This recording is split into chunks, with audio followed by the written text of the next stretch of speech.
മനസ്സിനെ ഞെക്കുന്ന ഒരു കാര്യം അവതരിപ്പിക്കാനാണ് ഞാൻ ഇവിടെ വന്നത്. ഞെട്ടരുത്. അപ്പൊ തുടങ്ങാം. കൊല്ലത്ത് നിന്ന് പറയേണ്ട കാര്യങ്ങൾ 50 ഗ്രാം MDMA-യുമായി ഇന്നലെ ഒരു യുവതി പിടിയിലായിരുന്നു.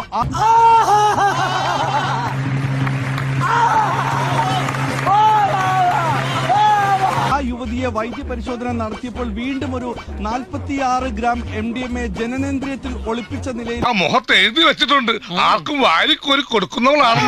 ഇപ്പോൾ പോലീസ് കണ്ടെത്തിയിരിക്കുന്നു. 2021 ആസനത്തിൽ വരച്ച കോലുകൊണ്ട് എന്റെ നിറയെ വരച്ച 2021 ഈ സ്ത്രീ തന്നെ മുമ്പ് 46 മൊത്തം 96 ഗ്രാം MDMA-യുമായിട്ടാണ് യുവതി പിടിയിലായത്. 50 ഗ്രാം ഇന്നലെ കൈയോടെ പിടികൂടി.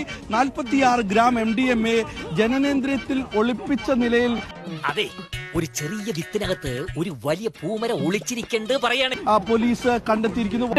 തൊട്ടടുത്ത ഞാൻ താമസിക്കുന്നത്. എന്താവശ്യം ഉണ്ടെങ്കിലും. എല്ലാവർക്കും സന്തോഷമായല്ലോ. എനിക്ക് സന്തോഷമായി. എല്ലാവർക്കും പിരിഞ്ഞു പോവാം. ഞാൻ പോകുന്നു. Bye bye.